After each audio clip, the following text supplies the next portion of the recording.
let's get started with the introduction. So this workshop is about getting a job in IT with no experience. And as you know, there are a lot of job offers out there that have some really crazy high requirements. Like on the entry-level job, you get like, you need to have 3 years of experience, and that is like so widespread. It makes it so hard to get into IT because of that.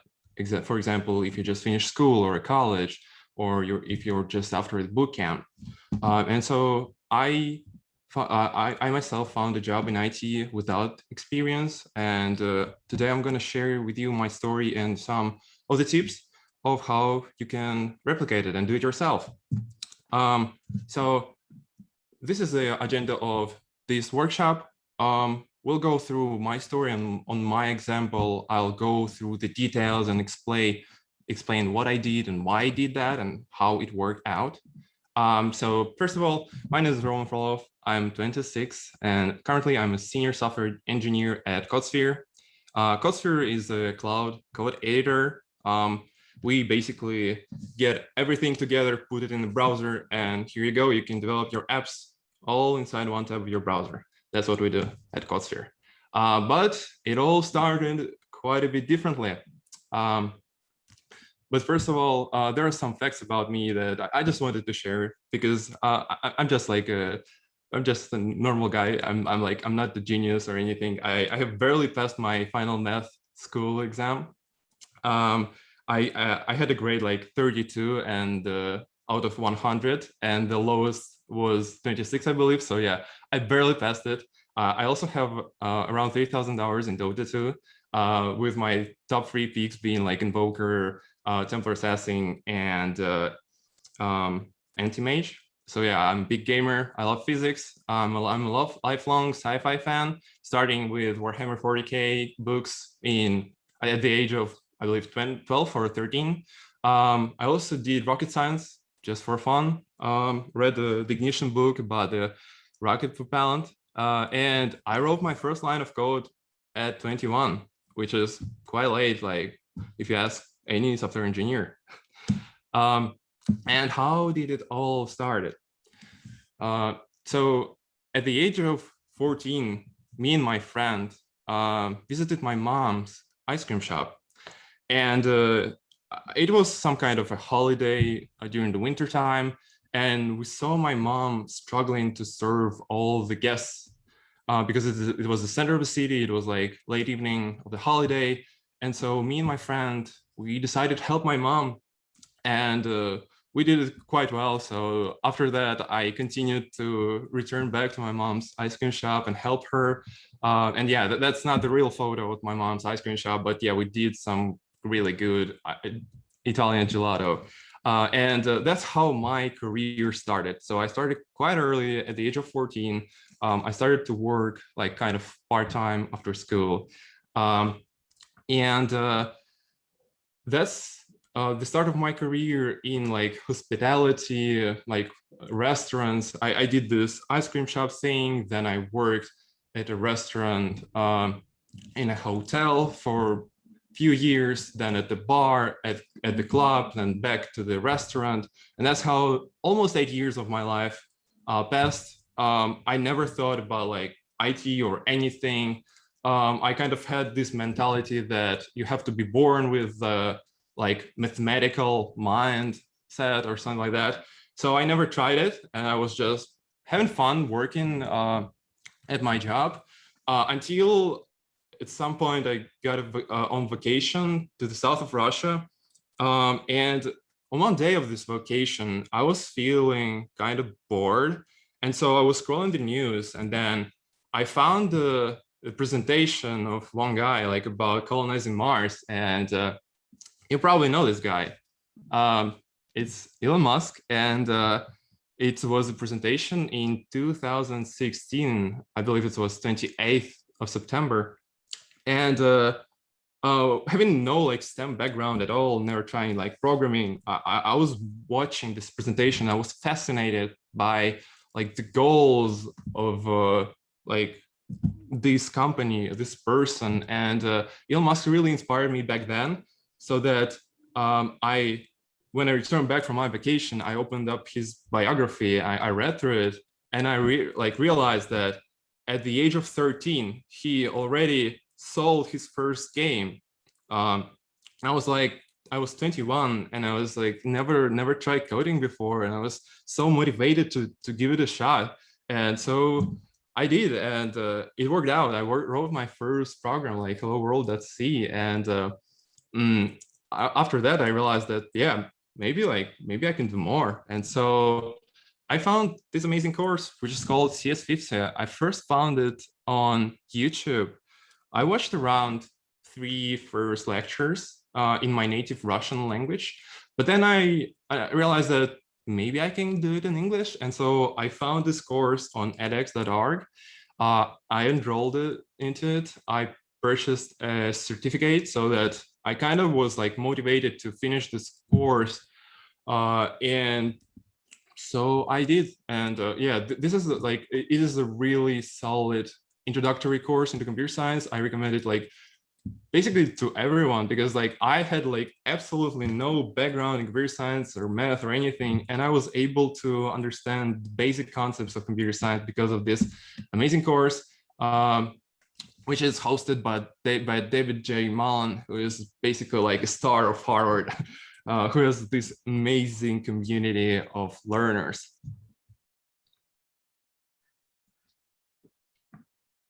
And recently, when I did one post on my profile on LinkedIn, David has answered, and that was like one of the most heartwarming moments in my life.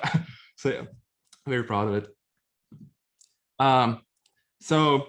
But when I was doing this computer science course, like CS50, I was still working at restaurants. I was a bartender / administrator, and I had like 2/2 14-hour shifts.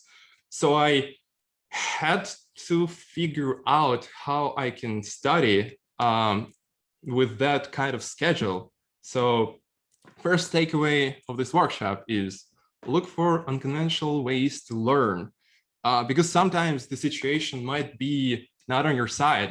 And that happens a lot because like in physics, you know, like we have this book, this physics book where there are a lot of examples in a vacuum, but in the real world, it's not a vacuum. There are a lot of factors. And so that's how it happens in life. And one thing that I did is I was learning on the side. It's like I was working as a bartender, I was standing at my bar, and I was finding these pieces of time between serving guests. I was taking pieces of paper. Usually it was like basically the other side of receipts, and I was writing code by hand.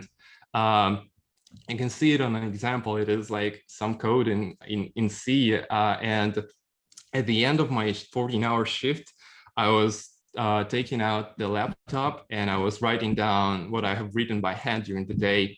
And the takeaways from it is that even if you're like busy with some tasks, a lot of time you can take your phone, maybe put up some video or read some article, or maybe listen to some audiobook or podcast. And the second one is that using pen and paper is still a very viable thing, like to solve problems, even if you have a computer. It's like it works differently on our mind. It's like we use our memory differently. We think more about certain parts of the problem, and yeah, I just recommend to give it a shot. It worked great for my learning, and I still nowadays use pen and paper to solve some complex problems, algorithmically complex. The second thing that I did, and that helped me a lot during the learning, was participating in Stack Exchange. And if you're not familiar with Stack Exchange, it is a site with questions and answers. They're all created by a community, so you can participate there as well. And what I did to boost my knowledge there is I was looking for questions that are on the topics of my interest, but answer for which I don't know. And so when I found such questions, I did a deep dive, I did a research, and I wrote an elaborate answer in simple words, like trying to explain the person asking, trying to solve the problem, with like references, links, like really decent really decent answers, because for that I invested like more than 4 hours each day, and that helped me to learn a lot of different things about.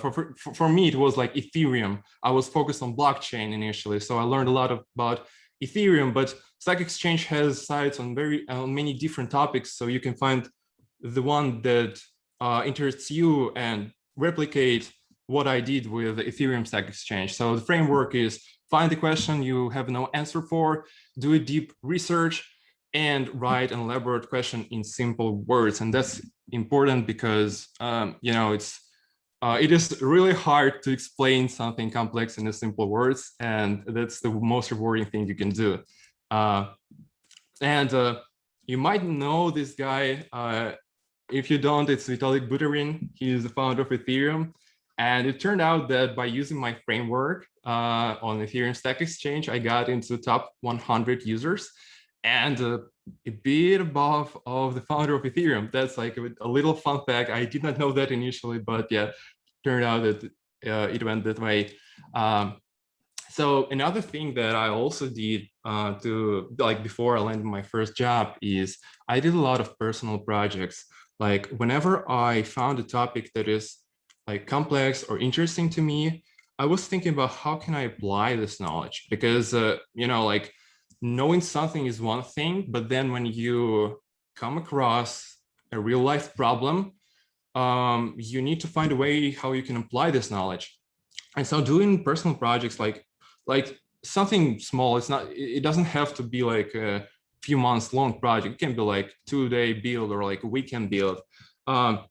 That is already good to apply some of the knowledge, and then have snippets of code that you can reuse, or at least get a better understanding of how a certain framework works, or like how a certain tech works together. And that's what I did. I was creating a lot of personal projects. I think every 2 days I was creating something new. I was just playing around with tech, and I think it's like, first of all, it gives you this sense of like everything is just like a tool. It's like you don't have to study a certain framework for a really long time to use it. You can just like pull it from GitHub, play around with it, and you're done. Like read documentation. That's it. If you have a problem, like just Google it. It's like you get into this really nice mindset, which helps you to solve real world problems, because as a software engineer, to be honest, a lot of time you have to deal with problems that you are not familiar with and you don't know the answer for. So yeah, learnings from it is that doing personal projects like gives you a bit closer to what it's like to be working on something like on production. And like also doing personal projects is great for your portfolio, because when you don't have experience, like you have not that many things to show, and having personal project is a great way to show which tech you have experience working with and which problems you're able to solve, and also like what you're interested in. That's also important. Also, when you're doing personal projects, you can collaborate with other people. You can exchange your knowledge, and also like look at how other people struggle and help them, and they can help you as well. It's great to have this sense of community when you're going through certain process. So the next big thing is hackathons, and just a second, I'll sip of water. This is one of my most like beloved topics. Even though I participated in hackathons after I found the job, I still there are still certain takeaways that will definitely help you to land a job, and that actually helped me to get like promoted and get some bonuses and extend my knowledge, get new connections. But let's talk about it like more in details. So I participated in around 10 hackathons. I believe it's 9 or 10. I won 3 of them. And that all happened actually during 1 year of time. And I participated in different cities, different countries. and on many different topics as well. So it started with the blockchain, then I also participated in some kind of digital communication hackathon, then it was Internet of Things, again, blockchain, but it was CTF, which is capture the flag. It is like a hacker thing when you have to hack into something, and the first one who does it basically is a winner. And then there were like some transportation hackathons. So you can basically participate in anything you want. Like I even went as far as going into the hackathon with the topic of finding cancer using CT scans. So it's like whatever you're using in terms of technology, you can apply it. And there are so many interesting things that you can do. And so this is one of the examples of my hackathon experience. So I did a course on Coursera about Internet of Things, like programming microcontrollers with Arduino.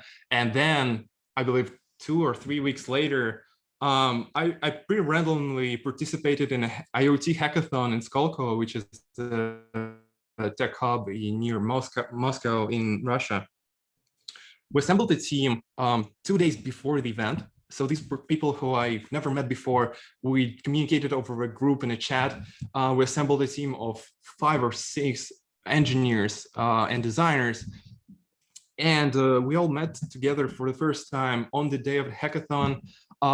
And 2 days later, we took first place. Like, how crazy is that? We built a prototype of the network for charging stations for electric vehicles, which was called Brand My Charge.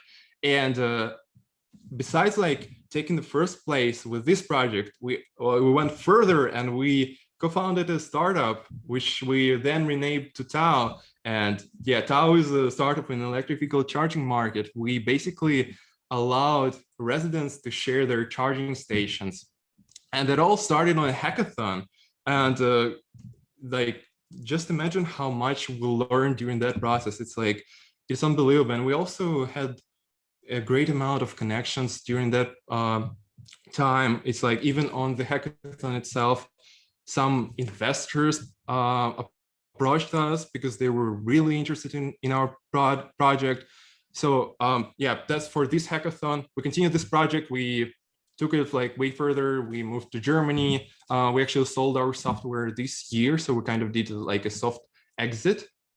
Yeah, enough for this hackathon. The next hackathon, that's what I was talking about, is Hack Moscow. This is a CTF hackathon where you have to like capture the flag, where you have to get to a certain point in the program, to a certain state first. Basically means break things first. And I did participate there as a solo team. So basically it was a team of 1.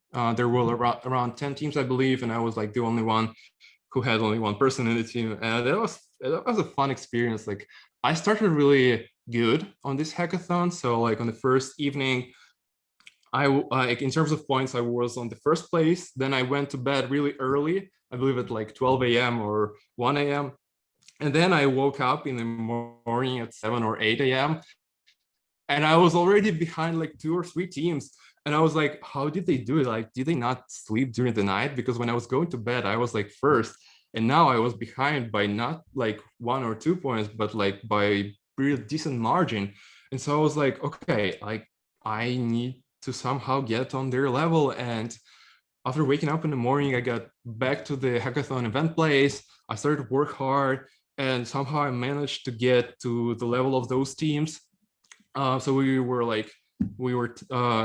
tight. And at some point, I realized that they're not gaining more points because probably they're sleeping now because they're working like during the entire night. So I'm again like, I have this time, I need to use it. So I did. And at some point, judges decided, hey, we can't judge them. They have the same amount of points. So they released a new task. And turns out that like, I had this, I slept well and I had enough energy and I was like paying attention to the chats of the hackathon. And when they released the task, I was like the first to complete it. And that's basically how I won. And that was like a very interesting experience. Like I did not learn a lot from it because I basically applied knowledge that I had. But when I won, I was approached by multiple teams. They offered me a job. Back then I had a job already, but if, for example, I did not, like imagine if you want a hackathon, you already have multiple applications and so you can decide where you want to go. So yeah, it's pretty cool. And it's also a nice thing to have on your resume. I think it's like a pretty fun fact and like for people love this story. And this is basically an entire year of hackathons in my photo. Like you see all these nice cute stickers on my laptop and all these badges. Yeah, that was a very fun experience. And so finally, I landed my first job after doing just 2 interviews. Like first one, I did not make it into the company. And on the second one, I was invited for like a follow-up interview, and then I landed a job. And like the main takeaway here is that I was extremely focused on only one thing. I knew how Ethereum blockchain works. I studied how like Ethereum clients, blockchain clients work on Lowlevel, and I was focused on that area. I did not know how to make beautiful layout for like user interface. I did not know how to create server-side applications, how to work with databases, how to deal with infrastructure. I only knew how Ethereum blockchain worked, or how smart contracts worked. And that's what I was like extremely focused on. And that allowed me to get this job because during interview, even though I had no experience, when I was asked a question about like the topic, about the area of knowledge where this like startup is, I was able to find an answer because I spent a lot of time on the Ethereum Stack Exchange. I knew a lot of answers already for questions. I also participated in an Olympiad, which was about the blockchain as well. So all this knowledge collected helped me to pass this interview, land a job, and then do pretty well on that job because I was promoted twice during a year. And yeah, I also became a lead engineer. So yeah, these are key takeaways from my unconventional learning experience, and a little bit more about like what you should do when you want to land a job in IT. And it's like, think about which skills like can transfer well to IT and highlight them. For example, they come from all the different aspects of our lives. It's like they can come from your hobbies, they can come from your habits, from your school, from your like from sports that you do, from games, basically from anything. For example, if you're like a good team player in some sports game, you can transfer it to IT because we're all working in teams. So maybe you're a great communicator, maybe you're great at like some school presentations, you can transfer it to IT as well. We all need to share knowledge. It's like if you're an engineer, you're like a lifetime learner, and you also have to teach others. You have to share knowledge with your colleagues. If you're like a great problem solver, highlight that. For example, if you're playing games and you have this like really good critical thinking, this can be applied as well, because sometimes things go south on production server and you have to react fast and you have to be calm and you have to be focused. So yeah, there are a lot of things that you can apply in IT. So yeah, identify them and highlight. And we're coming to the questions section of this workshop. I will be glad to answer any of them. Out of all the hackathons that you attended, which one was your favorite? Wow, that's a great question. I mean, of course, like participating in CDF hackathon was like one lifetime experience, because it was like a bit different from what I usually do. But I think my favorite was, of course, IoT hackathon, where we created this MVP for a project in electric vehicle charging market. Have you ever considered going back and working at restaurants again? So sometimes I have this feeling that maybe I should go back and work just for fun, for example, like take a break, work at the restaurant, then maybe code some of my personal projects on the side. But it's like more like romantic side of things. Like maybe it's more whether I will open my own restaurant in the future. That would be fun, I think. But yeah, we'll see. Someone asked in the chat, where do you recommend to go after the CS50 course? Oh, yeah, that's actually that is like a big part of the story. A lot of people, not only me, like finish the course, for example, CS50, and then where do you go now? And I was in that situation that I already know something about computer science, but how can I apply it? Like, can anyone hire me right after the course? And yeah, the answer is basically no. So you need to continue learning. And what I did is I enrolled into, I believe, 3 or 4 more courses. I did them on different topics. I actually did project management, entrepreneurial opportunities. I did data science with Python by Microsoft. And also on the side, I was doing some math, I was doing some physics, just to get this good foundational knowledge. And yeah, just I kept learning, doing these personal projects, and I participated in Olympiad, and that basically all together combined helped me to boost my knowledge to a point where I was hireable.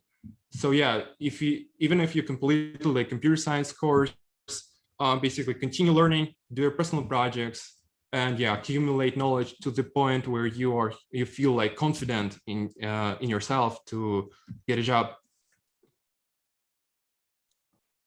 The same person asked, how do you recommend acquiring low-level internships so we can get both experience and knowledge? Yeah, I basically started as an kind of intern myself. So first of all, lower your expectations. Don't expect to get like high paid job or high paid internship. Have low expectations, stay humble, stay curious, show it to the employer, because like they're usually like hard skills are great, important, but your soft skills are very important as well. Like people want to work with people with shiny eyes. So yeah, show it. Say how you're excited about the company, like read about the company. And also like second thing about internships, look for an internship in companies that you like, so that yeah, it will be just easier for you to show your true excitement, because like people are very good at identifying it. So yeah. This is my question. Did you ever have experiences with imposter syndrome at any of your workplaces? Yeah, I did have a really strong imposter on my first job. It was to the extent that when I heard any new term from mouth of any of my coworkers, I was writing it down because I was feeling like I'm not good enough, and that person like used some term that I don't know, and like I need to learn it. So I was returning back home with a huge list of new terms, and I was learning them like after work so that I can get better. So I had this strong imposter syndrome, I believe for maybe half a year of like at my first job.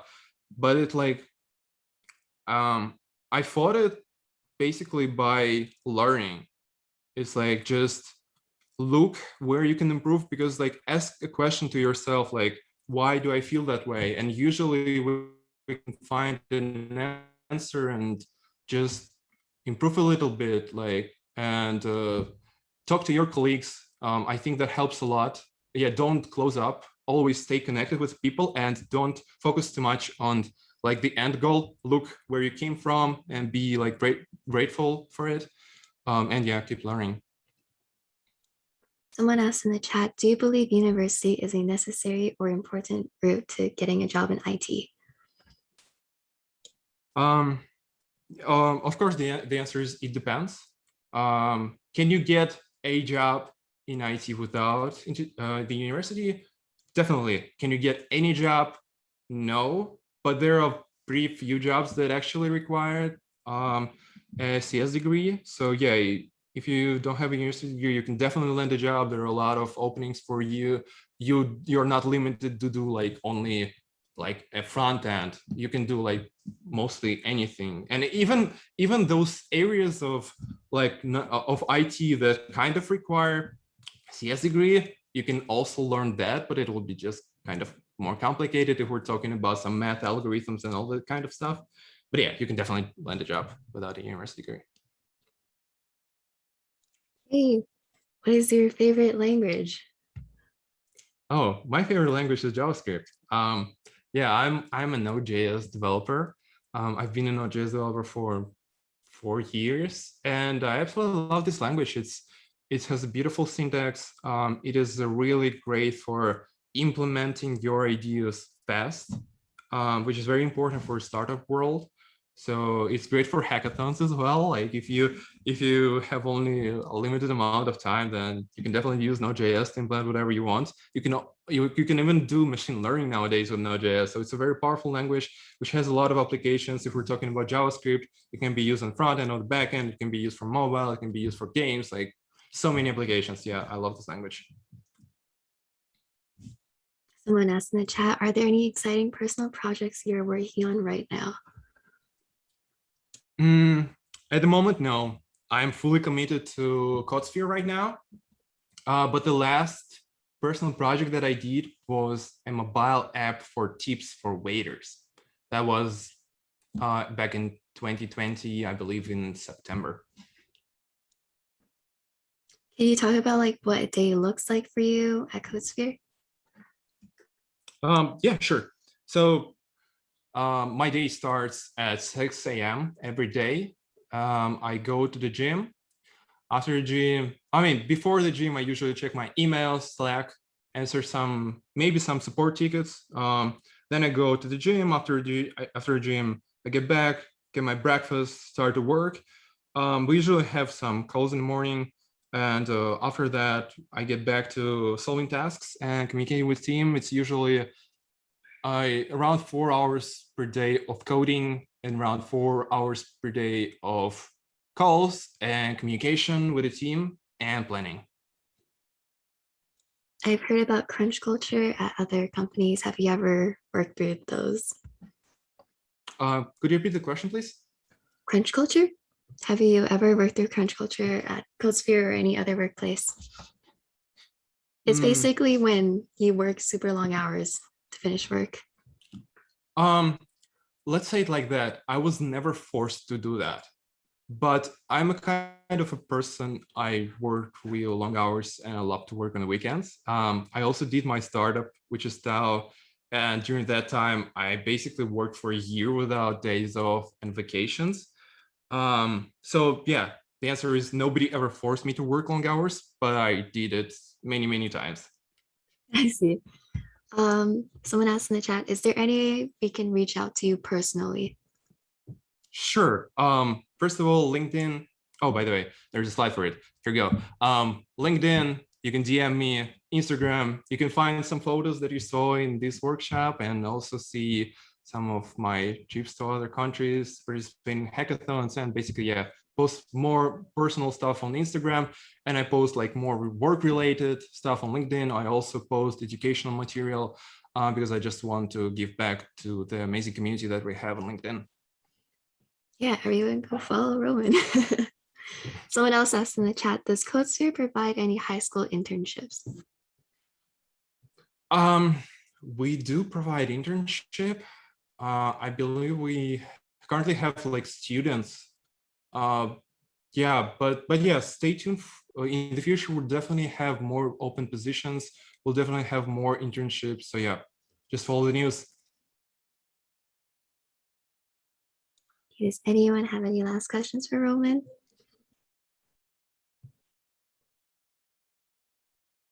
Okay. Well, thank you so much for coming today, Roman. Our hackathon would not be complete without you. Awesome. Thanks for having me. Yeah, thank you so much. For attendees right now, please come back in around 20 minutes to make our closing ceremony. And again, please say thank you to Roman, our final speaker. Yeah, great job, everyone. Like, no matter where you won or not, like, great job for participating in this event. You did great.